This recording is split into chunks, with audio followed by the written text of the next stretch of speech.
விழா நல்வாழ்த்துக்கள். இல்லை மகிழ்ச்சியா இருக்கீங்களா? ரொம்ப சந்தோஷமா இருக்கீங்களா? நிகழ்ச்சியெல்லாம் பார்த்துட்டு சரி நீங்கள் சத்தம் போடு. கிறிஸ்மஸ் சத்தம் ஆடும்போது குழந்தைங்க ஆடும்போதும் சத்தம் போடுறது பார்க்கும் போதே தெரியுது. இதே மாதிரி ஒரு கிறிஸ்து பிறப்பு விழாவுக்கு என்னை பேச கூப்பிட்டாங்க. ஒரு தெருவில் பெரிய நிகழ்ச்சின்னு இல்லை, தெருவில், அதாவது அன்பியம்னு சொல்லுவோம். அன்பியத்தில் ஒரு 10-20 குடும்பங்கள் அவங்களாம் சேர்ந்து ஒரு கிறிஸ்து பிறப்பு விழா கொண்டாடுறாங்க. அப்போ என்னை கூப்பிட்டுருந்தாங்க. சரி என்ன பேசுறதுன்னு தெரியாமல் முதல்ல கொஞ்சம் சீக்கிரமாகவே போய் பார்ப்போம் அப்படின்ட்டு பார்த்துட்டு இருக்கும்போது இங்கே ஆடினார் இல்லையா, அதே மாதிரி ஒரு குட்டி பையன் அப்படி வரிசையாக ஒவ்வொருத்தரும் வந்துட்டு இருந்தாங்க. எல்லாரும் அமைதியாக வந்து உட்கார்ந்துட்டு இருந்தாங்க.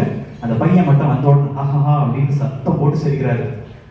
இங்கே எப்படி தம்பி ஆடின மாதிரி குதிச்சு குதிச்சு சந்தோஷமா ஆடினார். என்னடா என்ன ஆச்சு, இப்போ எதுக்கு இப்படி சிரிக்கிறாரு, எப்படி எதுக்கு குதிக்கிறாரு அப்படின்னு பார்க்கும்போது வேற ஒன்றும் இல்லை. அங்கே குடியெல்லாம் வச்சுருந்தாங்க, அதில் சீரியல் லைட் போட்டுருந்துச்சு. இந்த சீரியல் லைட் வந்து டிஃப்ரெண்ட் இதுக்கு மியூசிக்கு அது மாறிட்டே இருந்துச்சு. அதை பார்த்தோன்னே அந்த குழந்தைக்கு ரொம்ப ஆச்சரியம். ஆஹா ஃபர்ஸ்ட் டைம் பார்க்குதுன்னு நினைக்கிறேன். ரொம்ப சந்தோஷமா குதிச்சு எடுத்து சந்தோஷமா இருந்துச்சு.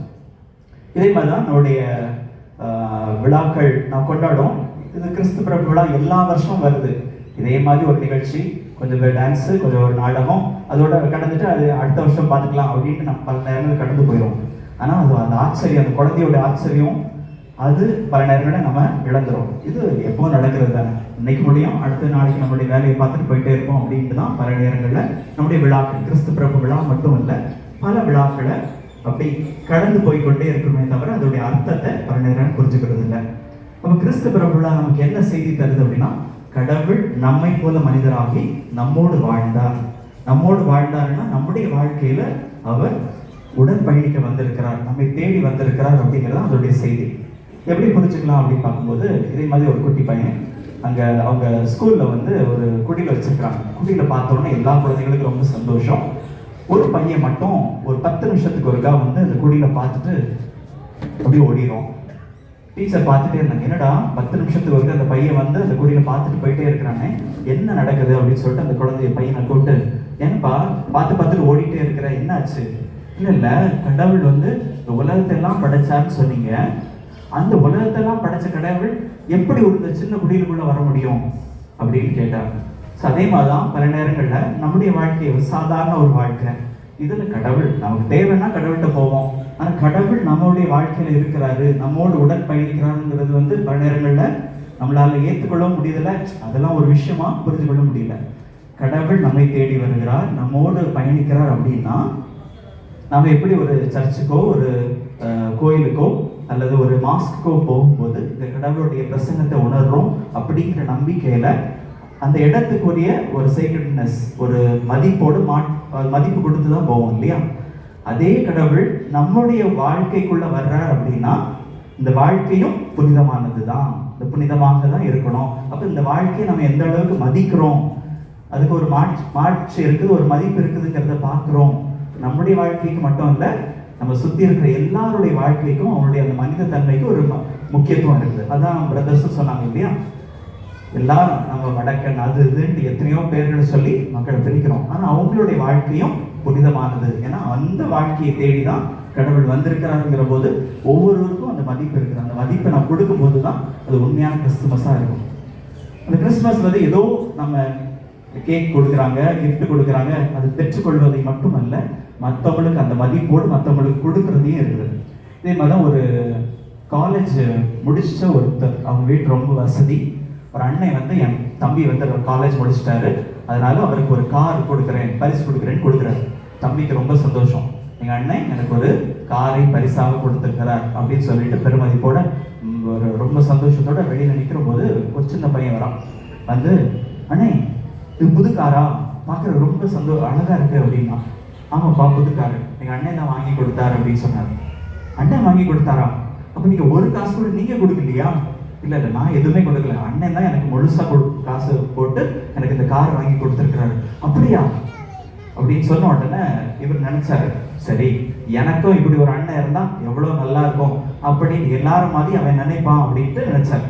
ஆனா அந்த தம்பி சொன்னா, நானும் ஒரு நாள் இதே மாதிரி ஒரு அண்ணனாக இருக்கணும். என்னடா இது, எல்லாரும் எனக்கு இப்படி ஒரு அண்ணன் இருந்தா எனக்கு ஒரு கார் கிடைக்குமே, எனக்கு தேவையானது கிடைக்குமே தான் நினைப்பாங்க. நான் இதே மாதிரி ஒரு அண்ணனா இருக்கணும் அப்படின்னு சொல்றானே, ரொம்ப ஆச்சரியமா இருந்துச்சு. சரி, உனக்கு இந்த கார்ல போகணும்னு ஆசையா இருக்குதா அப்படின்னு கேட்டோன்னே, ஆமா எனக்கு இந்த கார்ல போகணும்னு ஆசையா இருக்கு. சரி உள்ளப்பா ஏறி விட்டு கார்ல ஏற்றிட்டு போயிட்டே இருக்காங்க. அந்த சிட்டியில இருக்கிற பல இடங்களுக்கு போயிட்டு இருக்காங்க.